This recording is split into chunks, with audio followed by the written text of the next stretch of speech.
The investigation continues into a late-night shooting outside of Mount Albion Collegiate where 4 people were injured and 1 person was killed. We'll tell you what police are saying coming up. And graduation ceremonies have begun at the UT despite ongoing encampment by the pro-Palestinian demonstrators. Darcy Bryan's there. And a new report suggests access to special education is under significant strain in this province. We'll dive deeper into that with Annie Kidder from People for Education. Good afternoon and welcome to CP24 Live at noon. I'm Bakari Savage. And I'm Lena Latafat. Thank you for joining us. Our top story, a man is dead and 4 others are in hospital after suspects opened fire on a group of people gathered in a school parking lot last night. And our Beatrice Vaisman is live at the scene with the latest. Beatrice, we just heard from police. Yeah, Bakari and Lena, I'm at 23 Division where we just heard from Superintendent Ron Taverner and Detective Sergeant Philip Campbell from the Homicide Unit. They've confirmed to CP24 that the victim, the person who tragically lost his life in this spout of violence, was a 61-year-old man. It's believed he was either from the area or had strong ties to the area. All 4 of the others who were shot also from that community. We learned more about them as well. They range in age from 40s to 60s. One of them remains in hospital with very serious life-altering injuries. The other 3 are thankfully doing all right, still remaining in hospital, and police say they are cooperating with them. This is an incredibly troubling situation. It has shaken the community, and people that we've been talking to are just appalled by what has happened. Here's what Detective Sergeant Philip Campbell told us here this morning. From what I understand, it's just a group of men that were gathering after playing soccer in the afternoon, really just socializing, enjoying the fresh air, and we think maybe there was 15 to 20 people, but that's something we're confirming and we're looking into. This type of gathering is very common there, Lena and Bakari. In fact, one man who I spoke to told me his brother was amongst the 4 people still in hospital recovering from gunshot wounds. He tells me he goes there every single day for the last 30 years. They play dominoes, they bring food, there's barbecues, they play music, have some drinks. And at the scene there, we could see a pair of overturned dominoes tables, dominoes scattered all along the ground as well. So this type of get-together is very common. When it comes to the number of shooters, police telling us there are 2 suspects they are now looking for. They do believe the shooting was one directional, so it was not an exchange of gunfire, but police do say they are now looking for a vehicle. 2 suspects involved wearing dark clothing, a black or dark colored newer model pickup truck. Police say they pulled up in this pickup truck, opened fire, and then essentially got away. As for people who live in the area, a lot of mums that I've been talking to, they're worried for their safety, for the safety of their children and all the other children in the neighborhood. Here's what one mom told me. Very uneasy. Most of the time, the kids have to watch TV. We always sit on the floor. We don't take chances with sitting in our couches and stuff. And then housing will come and ask us, oh, okay, then this happened, do you want to move? We would say yes, and then nothing's happening. So it's time enough the government now start doing something more about it, because we have a lot of kids here. And let that sink in how troubling that comment was. This mom sits on the ground with her children to watch TV instead of sitting on the couch because she's worried about bullets potentially flying through the window. Superintendent Taverner echoing the statement, just how disturbing that is. Police are not saying if this is targeting or random. Quite frankly, they probably don't know at this point, but there was 2 other shootings Saturday night that were random. A man in his 20s shot multiple times, taken to hospital.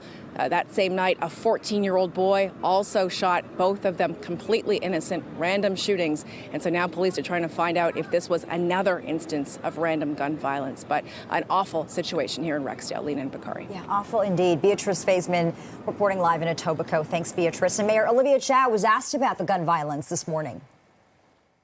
Gun violence is unacceptable in this city, and it destroys the communities and makes people live in fear.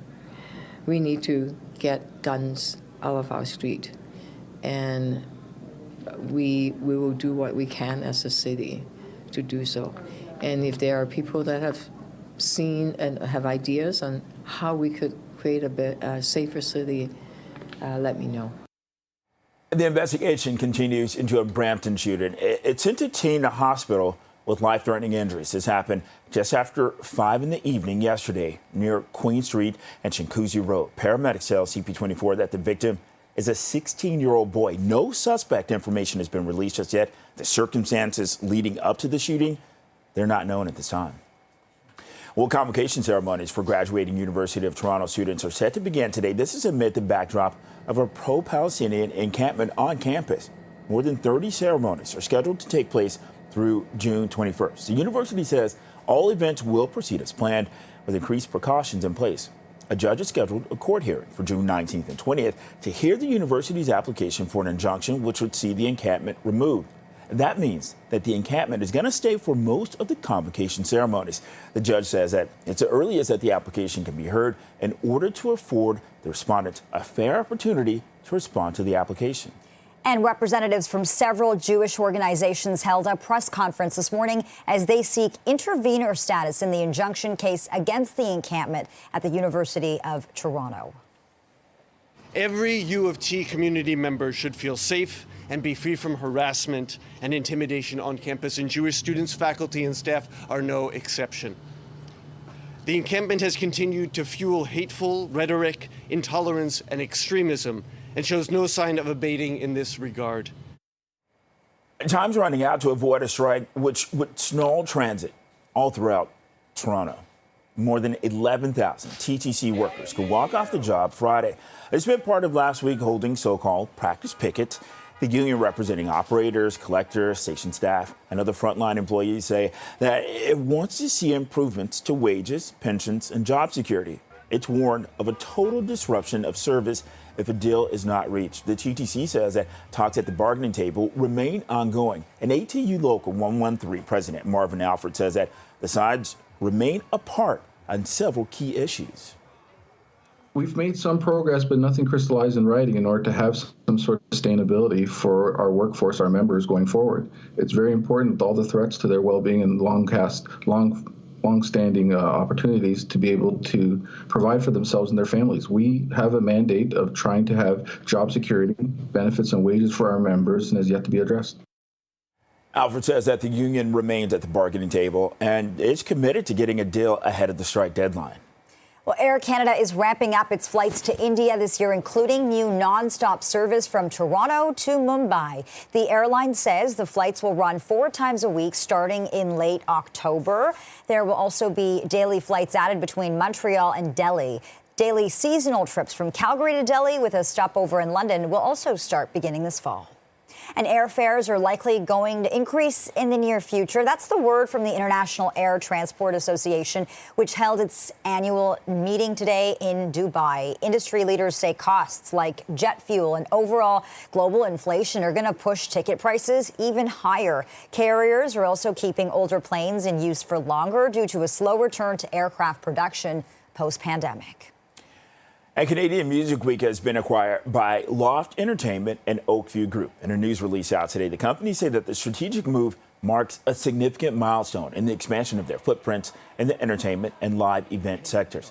For over 4 decades, Canadian Music Week has been a staple in the music industry, providing a platform for artists and industry professionals to connect, discover, and celebrate music. And Mayor Olivia Chow spoke at the Canadian Music Week Summit this morning and described Toronto as a music city. We're blessed it here. We had the Horseshoe Taverns and the Lulu Lounge and the revival of the huge room, using all of us connecting and paying and supporting it, and all the world-class recording, rehearsing studios, the recording companies, the music publishers, the managers, the agents, sound technicians, and of course the trainers. And of course, the musicians themselves, right here, all around us. Canadian Music Week runs through Saturday. Well, Toronto's professional women's soccer team has unveiled the crest players will be wearing when the Northern Super League begins play. AFC Toronto says the T at the center of the logo is meant to represent the city, Toronto. Its sharp angles are supposed to symbolize momentum, forward movement, and the club's rallying cry of rise up. The Northern Super League is set to kick off its inaugural season next year. And the Oilers have advanced to the Stanley Cup final. Leon Draisaitl for McDavid. Sidestep Steele, walks in front with a shot and scores!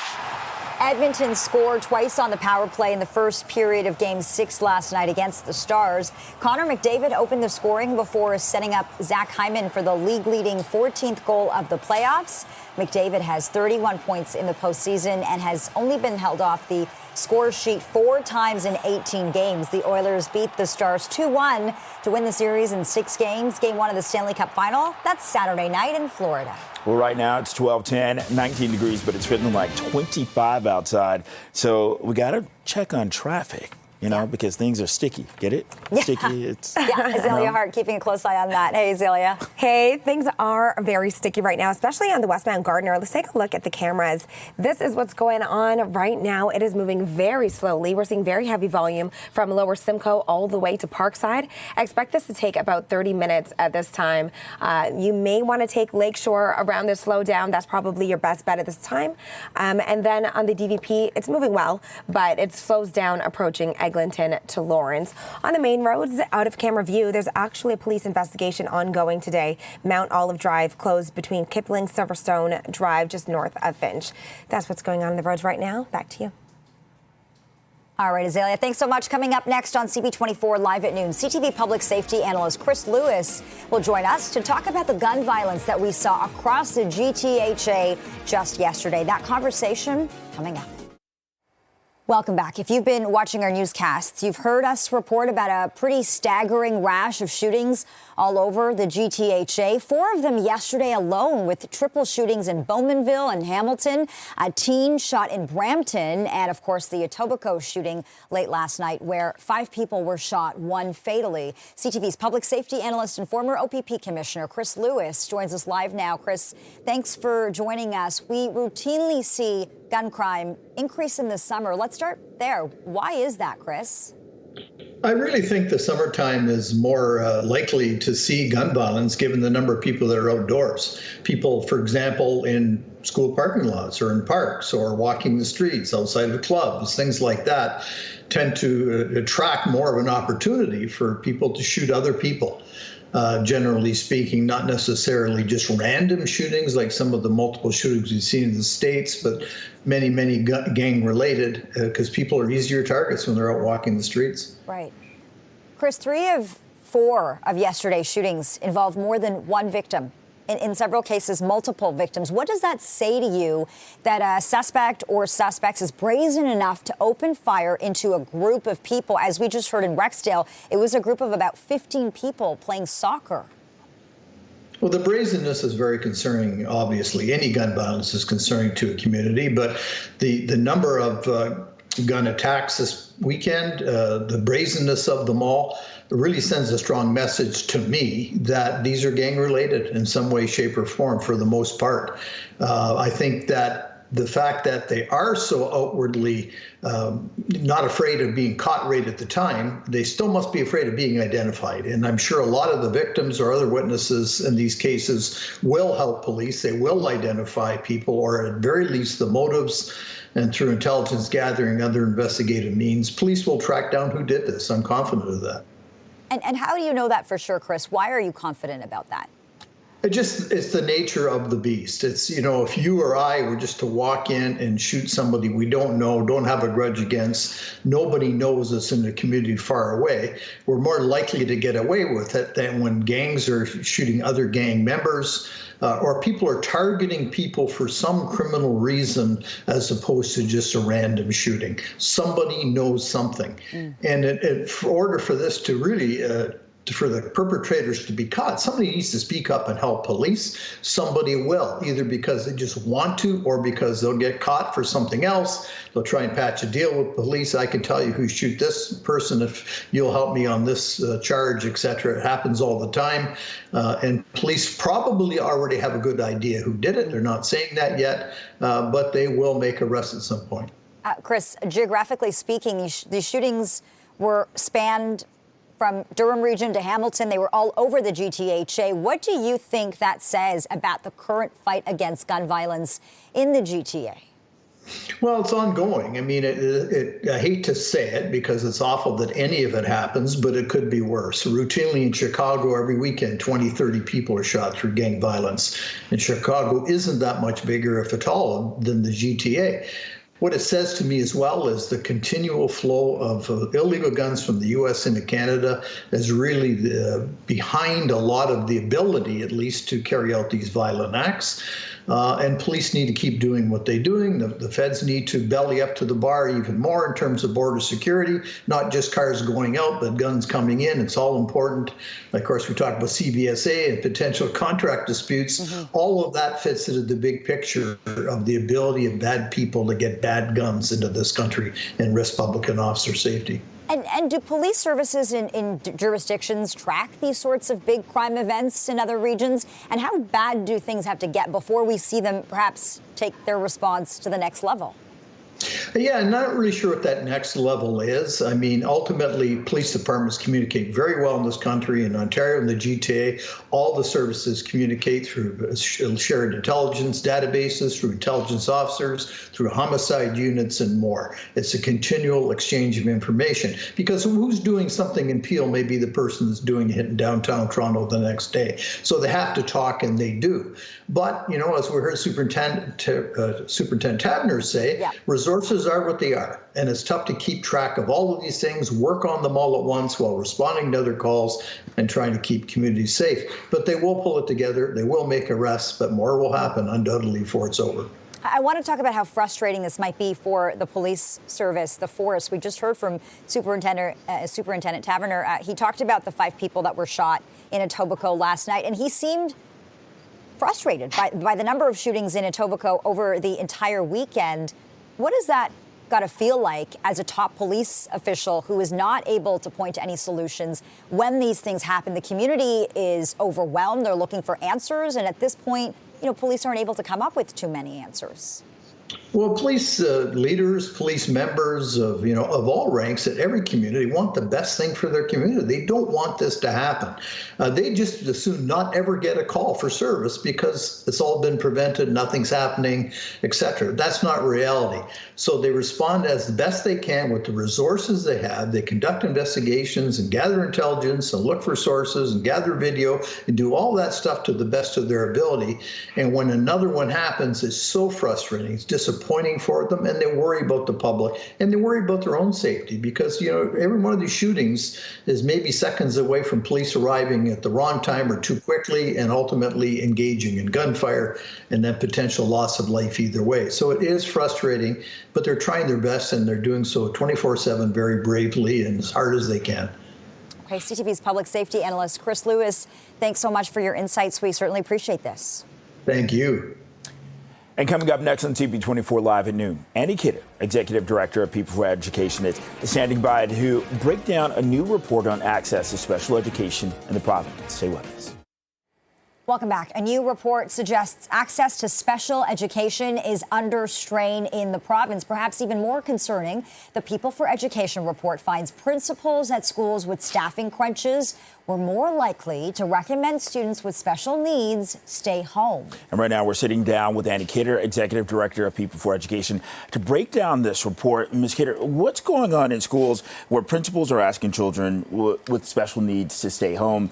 It's not new, but it is an increase. It isn't new, you're right, but it's definitely gone up a lot. And principals tell us that it's mainly for safety reasons or because there's just not staff available. So then we looked at the principals who said they were experiencing staff shortages, daily staff shortages, and they were, as you said, way more likely to say they were asking. So they contact parents and say, we really don't think your child should come to school today because there isn't going to be the support there for your child. And that shouldn't be happening in Ontario in 2024. Yeah, can I just ask you how concerning that is to you? It's incredibly concerning because, I mean, if we think of, this may be a wrong analogy, but it's like the canary in the coal mine in that way. These kids should be able to go to school. They should have the support that they need. They should be safe, and all kids be safe when they go to school. So knowing that that many principals have experienced contacting families and saying, please keep your child home, is really shocking and wrong, really. And you also found that geography and neighborhood income, it impacts students with special needs, their access to education. So can you talk about that? And also, what actually happens when these students have to stay at home? Who's responsible for educating them? Their parents then have to sort of make up the gap there. But what happens to their education, I guess, is even more important. We live in a society where we really care about inclusion, about making sure all kids feel welcome and can go to school and get the support that they need. And lots of kids end up being able to, thrive in the world and go on to other education, but they have to be able to go to school, obviously. And I think you're right. The other thing that concerned us is that we can see an inequity in terms of across the province. So northern schools are much less likely to have access to psychologists, who form a really important part of special education, and also schools in low-income neighborhoods. And in a way, that's even more worrying. Why would it be that if you're in a neighborhood with a kind of lower median family income, would you have less access to things like psychologists? So lots of inequities. Okay, I want to get to what the Ministry of Education is saying, because they have responded to your report. And part of the Education Minister's statement says our government has increased special education funding to $3.5 billion for the upcoming school year. There it is on your screen now, up over $117 million from this school year alone, representing the highest investment in Ontario history. Arguing that they've done much more than the Liberals. That statement goes on to say, since coming into government in 2018, we have added 9,000 additional education staff, including 3,500 more EAs to ensure students are learning and safe. Is that a fair statement for the Education Minister to put out? It probably totally could be. There is more money in special education. I think what this proves is that money isn't always the answer, but also we have to listen to the people who are there on the ground saying we don't have enough educational assistants, in particular, that they're experiencing huge staff shortages in that area. And people talk about whether or not these are vital jobs. Are they paid enough? Is there enough support for EAs? Are we making sure that there are enough there? So you may add more, but what we really need to know is how many are needed, and are we making sure that we have the sufficient numbers in our schools? And the specific ask from the province? Well, that it does have to do with let's sit down together, talk to people with the expertise and the experience, and make a kind of coherent plan, because we just heard an announcement last week of more changes coming in. Principals are going, look, we're struggling right now. Please stop adding things. Let us figure out what our overall plan is to make sure all kids are getting support. Annie Kidder with People for Education. Good to sit down with you and get your perspective. Thanks so much. Thank you very much. Thanks a lot. Well, coming up next on CP24 Live at noon. The TTC talks continue, but another strike deadline looms. This one potentially at the border. We'll update you on that situation coming up.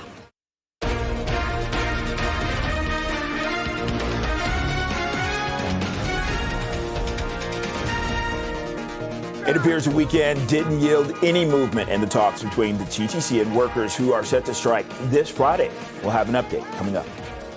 The TTC might not be the only service disruptions we could see this week. Mediation starts today in contract talks involving border agents ahead of a possible strike in just a few days. And coming up this half hour, a very interesting look at the patience that North Americans have for the encampments at universities. Shashi Kurl from Angus Reid joins us for that conversation. Good afternoon and welcome to CP24 Live at noon. I'm Lena Latafat. And I'm Bakari Savage. Time's running out to avoid a strike that will snarl transit service throughout Toronto. More than 11,000 TTC workers could walk off the job on Friday. They spent part of last week holding so-called practice pickets. The union representing operators, collectors, station staff, and other frontline employees says it wants to see improvements to wages, pensions, and job security. It has warned of a total disruption of service if a deal isn't reached. The TTC says talks at the bargaining table remain ongoing. And ATU Local 113 President Marvin Alfred says workers do not feel like they're being treated fairly. They're absolutely not happy. We've had a mandate of 98% of our members give us that mandate for the executive board to negotiate that a strike is what they're needing, what they need to do in order to fight for what they need, including job security, benefits, and wages. Our members' long-standing understanding, we have a long-term understanding that the culture of the TTC has been affected, our working conditions have been affected, and we're all frustrated. We want better for the TTC and the transit system, but that includes job security. Alfred says that the union does remain at the bargaining table and is committed to getting a deal ahead of the strike deadline.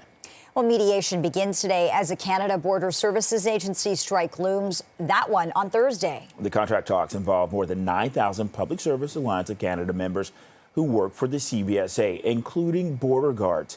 The union says that members want wages that are in line with other law enforcement agencies across the country and job security. A similar action 3 years ago nearly brought cross-border traffic to a standstill.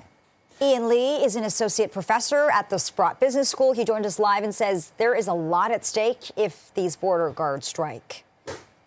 There's two different impacts. One is on all of us, tourists, visitors, coming into Canada from outside of Canada, from the States or Europe or Asia or elsewhere, and of course, Canadians going abroad. So we all have to enter through the border when we come back to Canada, whether we're Canadian citizens or foreign individuals. So that's one disruptor. The other disruptor, which is even bigger, is the flow of goods and services that crosses all the border points every year in Canada. We're talking enormous amounts of money. $2.5 billion crosses the border. The Treasury Board says that 90% of frontline border officers are designated as essential, which means that they cannot stop working during a strike.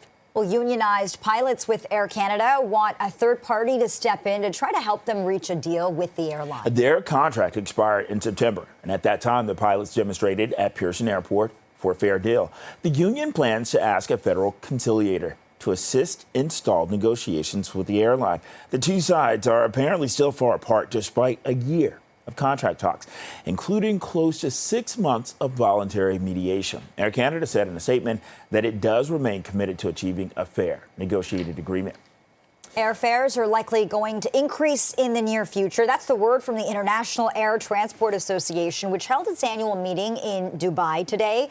Industry leaders say costs like jet fuel and overall global inflation are going to push ticket prices higher. Carriers are also keeping older planes in use for longer due to a slow return to aircraft production post-pandemic. One man's dead. 4 others are in hospital after suspects opened fire on a group of people gathered in a school parking lot. It happened last night in Etobicoke. And our Beatrice Faisman joins us live from the scene with the very latest. What are investigators saying about this, Beatrice? They're troubled by it, Lena. So are members of this community and obviously family members of the victims. I just met Sophia. I said she had a bouquet of flowers. She was coming here to pay tribute to the man who lost his life. This was your cousin, and your son-in-law, you tell us, was also shot. How do you make sense of this? It's so terrifying, as I say. It's not like there are people who waste time, hardworking people. They always come here, socialize, they play their football, barbecue. And last night they were just hanging out, enjoying themselves, and a waste come from nowhere, start to shoot, and that is not good for a community. They need to do something about it. Every day is the same thing. And the most fully part is my son-in-law. He got shot in his 2 feet. It is just so sad. And my cousin who passed away, the last thing he could say to his wife, I am not coming home. Do you know that feel? When this thing going to stop? We need help. We are asking for help. It is so sad. As I say again, these guys are not somebody who depend on the government. They work. And they're always here. The community, they know them. Always here playing ball and barbecue. My grandkids, they come here all the time. And it's my daughter, husband. He have a son with my daughter. So it's very terrifying and scary. I'm so sorry for your family, Sophia. Have you had a chance to speak to your son-in-law or learn what his injuries are like? Is he going to be okay? Yes, he's going to be fine. But when me and my daughter and the 2 kids, we went down there. But unfortunately, we couldn't get to speak to him in person. But my daughter speak to the police and say not too much right now because they still have the investigation until everything is. But he's doing fine because he didn't know that his friend died. He didn't know, so my daughter tell him that his friend died. He was so shocked, his blood pressure went up. So we have to just wait until they release everything, then we take it from there. But I hope, I wish something come out there because these guys have to stop. They can't be walking and shooting. It is, there's no word to say. It is not good. Whether my son-in-law, cousin, uncle, it is not good for the community. It's very terrifying and scary. Very scary. And we wish something could be done. And they are cowards. Why you have to shoot and run? Every time I hear about a gunshot, my son in Jamaica, they shot my son in Jamaica when he was 19 years old. April 9, he was 19 years old, so think about that, 219. So every time I hear about a shooting, everything just cut right. I didn't go to work this morning, never called my supervisor. I lose a day pay just to come and pay my respect. To pay my respect. Thank you so much. Thank you so much for talking to us. I really appreciate your time. Obviously, this is now going to be an extensive police investigation. Lena and Bakari, police are trying to find out who is responsible for this. A 61-year-old man, Sophia's cousin, tragically lost his life in the shooting. 4 others also shot, including one that police say has life-altering injuries. At this point, they're not able to say if this was a random shooting, if it was targeted, but they're asking members of this community to come forward and share as much information as possible to determine who's responsible for this. More than 50 shots fired here outside of North Albion Collegiate. Back to you. Clearly such an emotional time for that community. Beatrice Faisman reporting live from Rexdale. Thank you, Bea. Well, convocation ceremonies for graduating University of Toronto students are set to begin today amid the backdrop of a pro-Palestinian encampment on campus. More than 30 ceremonies are scheduled to take place through June 21st. The university says all events will proceed as planned with increased precautions in place.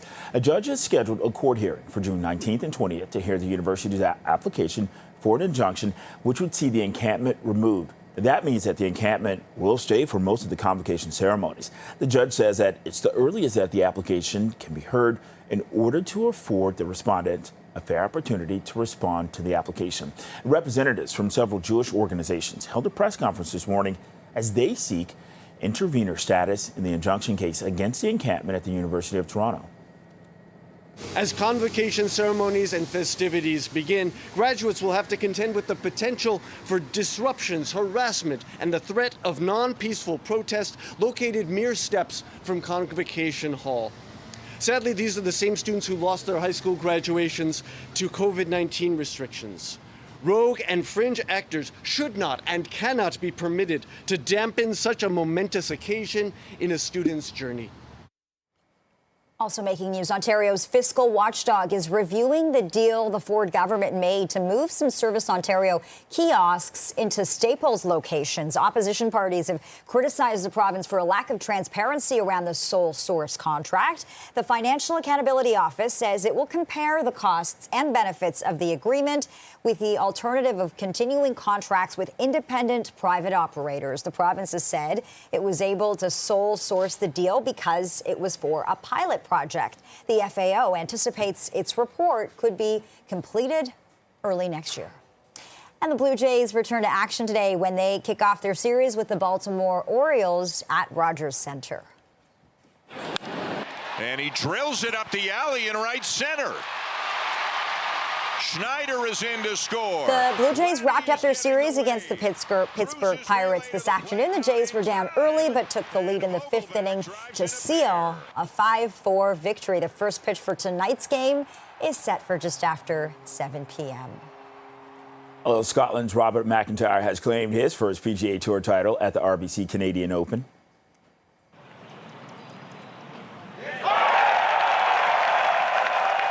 Not a bad payday. The 27-year-old took home nearly $1.7 million. The top Canadian was Corey Connors, who placed 6th with a 12-under. Hamilton's own Mackenzie Hughes finished tied for 7th.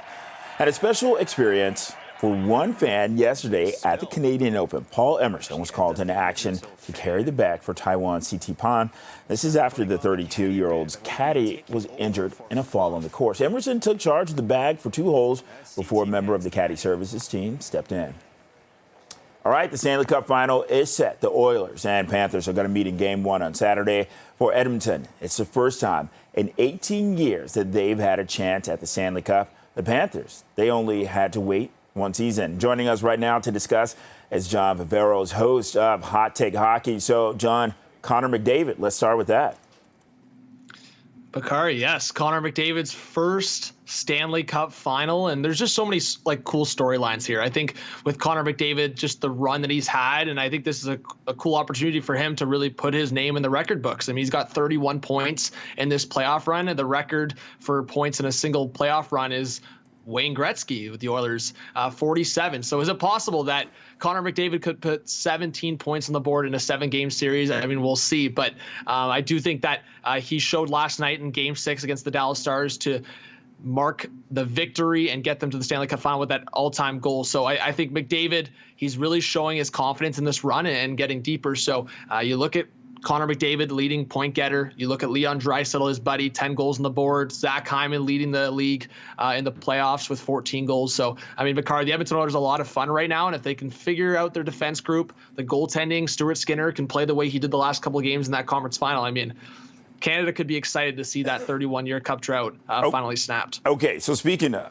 JV, look, the Oilers, they're advancing to the finals for the first time in 18 years, right? It's great to have a Canadian team in the final, but did you think that it would be this Canadian team? I mean, 18 years? That's the same age as you, right? Not quite. But, 18 years for the Oilers last time, and they lost against the Carolina Hurricanes going back to 2006. And then you're talking about 31 years since a Canadian team won the Cup. So, all these storylines, Canada coming together. I think there's, some Canadian fans that are excited outside of Edmonton, and then some that want their own team to break that drought. I do think that in terms of the Edmonton Oilers, I did have them being the favorite right at the start of the playoffs. So I did mark the Oilers as the Canadian team that I thought could do it, just based on the momentum. I mean, you go back all the way to the start of the regular season, they only had 2 wins in their first 12 games. But mid-season, they make a coaching change. They get more confidence in their goaltending. And then Connor McDavid, Leon Draisaitl, the whole conversation throughout the whole season has been cup or bust. So going into the playoffs, I thought that their bracket was the easier side, beating the LA Kings, then beating the Vancouver Canucks, who hadn't had playoff experience recently, but then they take them to a Game 7. So that momentum even went further for the Oilers, winning an all-time Canadian matchup in the second round. And then you saw how dominant they were in some games against Dallas. So I am confident that Edmonton can do something great here. But, I mean, on the other side, Bakari, the Florida Panthers are a tough team. They were in the Stanley Cup final last year against Vegas, ironically the team that beat Edmonton as well. So both teams are, whether you want to call it a team of destiny or just team of redemption, Florida's right there with Edmonton in terms of trying to make their mark, because last year they got cut short by Vegas, and this year another Western Conference powerhouse, if you want to call it, in Edmonton. Florida really wants to show well. So I think it's going to be a real-time matchup between offensive powerhouses in McDavid, Draisaitl versus the defensive structure that head coach with Florida, Paul Maurice, has, and Alexander Barkov, who many would argue is the best defensive center in the league. So I think it's going to be a great matchup. I hope this one goes to 7. Okay, so JV betting on the Oilers. Look, the Oilers and Panthers, they met twice in the regular season, with the Panthers winning both of those games. Should we read into that? I think regular season's different, but I mean, there is something to be said about, like I said, the matchup game for the Florida Panthers. I think when you look at both teams, you're probably putting more trust into Bobrovsky as the goalie for Florida, the defensive matchup for Florida, Gustav Forsling, Aaron Ekblad, guys that have been very reliable for Florida in the past, and more so Forsling in this playoff run. I think the depth for Florida is a lot better than Edmonton's. I think that's where they'll have to play that matchup game. Is you probably look at the Oilers in terms of their scoring. Like I said, Hyman's got 14 goals, Draisaitl's got 10, and McDavid's got 5. That's a lot of Edmonton's offense, where Florida's been very spread out across the board. You even go back to the 2014 NHL entry draft, Florida's got 3 of the top 4 guys, and all 4 guys in that top 4 are in that Cup final. And the first overall pick with Aaron Ekblad, and then Edmonton's Draisaitl, and then Bennett and Reinhart. So Bennett, Reinhart, Verhaeghe, Florida's got so many weapons that Edmonton just doesn't have. So Bakari, to speak on the regular season victories, I mean, Florida's got a lot of depth. But one thing that will give an advantage to the Edmonton Oilers is their power play. They only had 10 shots on net against Dallas in that last game in the Western Conference Final, but both the goals were on their 2 power play opportunities. So if Edmonton wants a chance in this series, anytime Florida's undisciplined and they get a chance on the power play, Edmonton's got to score, and then maybe those opportunities get them to a Game 7, and then, hey, Bakari, anything can happen in a Game 7. All right, you know what? I like it. Host of Hot Take Hockey podcast, John Viveros, my man. JB, thanks for making time for us. Yeah, thanks, Bakari. All right now it's 12:47, 20 degrees. Let's get a check on the roads with Azalea Hart. Good afternoon, Azalea. Good afternoon, Bakari. So we were seeing a very serious collision that was on the northbound 410. We can take a look at the cameras here. It was on for like the last half an hour or so. It had all of the lanes closed. Cars were just trying to maneuver around using the shoulder over here, but it just cleared up, and now traffic seems to be moving well. Also, over on to the westbound Gardner, there was another collision causing a major slowdown on the westbound Gardner. It had the right lane closed just after Jameson, but they have now moved over to the shoulder. So traffic is backed up. It's going to take about half an hour. You may want to actually take Lakeshore instead, but that is what's going on the roads right now. Just a ton of volume. Back to you. The CP24 traffic report is brought to you by CapitalDirect.ca. Well, coming up next on CP24 Live at Noon, an interesting discussion and look at the patience that North Americans have for encampments at universities. Shachi Kurl from Angus Reid joins us right after this. Stay with us. As a campus protest at the University of Toronto now enters its fourth week, a new opinion poll is out, and it suggests that there's a real generational divide over support for pro-Palestinian encampments that have cropped up on university campuses, both here and south of the border. And to help us understand these latest findings, we're joined live in studio by Shachi Kurl, president of the Angus Reid Institute. So good to sit down with you, Shachi. We talk to you virtually all the time, so it's nice to do this. Isn't it nice to do this like this far apart? So, I know. So great. So good. So lots to talk about here. Yes. Canadians are not unified on this one, and there seems to be a real generational divide. Walk us through what you found. That generational divide is so breathtaking. Like, talk to your younger friends or your younger cousins, you know, those between the age of 18 and 24. They're all in on these encampments. They say, not only that 2/3 of them say it's okay to set up an encampment just overnight, but even for several months, you still have majority support among young people for these encampments, not only being set up, but dragging on and on. Go talk to their grandparents, people over the age of 65. They're like, oh, no way. No, take these things down. We don't support them. They shouldn't be up overnight, and they shouldn't certainly be up for months. And that's how stark it is. Okay, and so this is a cross-border view of encampments. How did Americans respond? In many of the same ways that Canadians did. So overall, I would say that there isn't a tremendous, there's more pushback against the encampments than there is support for it, with the caveats that I mentioned around age and youth and also political leanings. You see all of the same trends in the United States. It's just a little bit more heightened or a little bit more oppositional to the camps in the United States. Although the camps in the States, there's been violence, there's been some, you know, it's been, I think, a little more edgy maybe than we've seen in parts of Canada. But if you look at those age differences, at those political differences, and really just the sense that there isn't a lot of support for the physical encampments as opposed to a protest. We did a poll a few weeks ago that showed protests in general on these issues. It's like, hey, you want to protest, go protest. It's the notion of the physical structure that seems to have a lot of people saying, no, this isn't the right thing. I want to take a closer look at the political leanings. Yes. Were Liberal voters more likely to respond a certain way? What about the person who says they want to vote Conservative? Well, and so again, you see a lot of those same alignments between politics and age. NDP voters, who tend to skew younger, much more likely to support the encampments, and you see that as well in the States among Biden voters. Older voters tend to skew a lot more conservative, and they are the ones much more likely to say take these down, as well as conservative voters. Liberal voters tend to be a little more in the middle on these issues, but they're still more supportive of the encampments in Canada than conservative voters who are pretty absolutist on it. And what do you hear about President Joe Biden's handling of the war in Gaza? You know, we're still continuing to see a significant amount of unhappiness, and it's unhappiness from both sides in the same way that you see unhappiness with the way our own federal government has handled it. People who are pro-Palestinian and very supportive of the Palestinian cause, unhappy with governments on both sides of the borders, feeling like there hasn't been enough support. Conversely, those who are more supportive of Israel and the Israeli cause, much more likely to be also unhappy, saying you haven't done enough to recognize the Hamas attack. You've not done enough to condemn that or to condemn anti-Semitism. So you know what? It's not unusual to see on both sides of the border the more left of center or moderate governments parents being squeezed on this issue. You're so right. That generational divide so stark, and the findings so interesting. Sachi Curl, thank you so much for joining us. Appreciate this. Thanks for having me. Thank you very much. And thank you for watching CP24 Live at noon.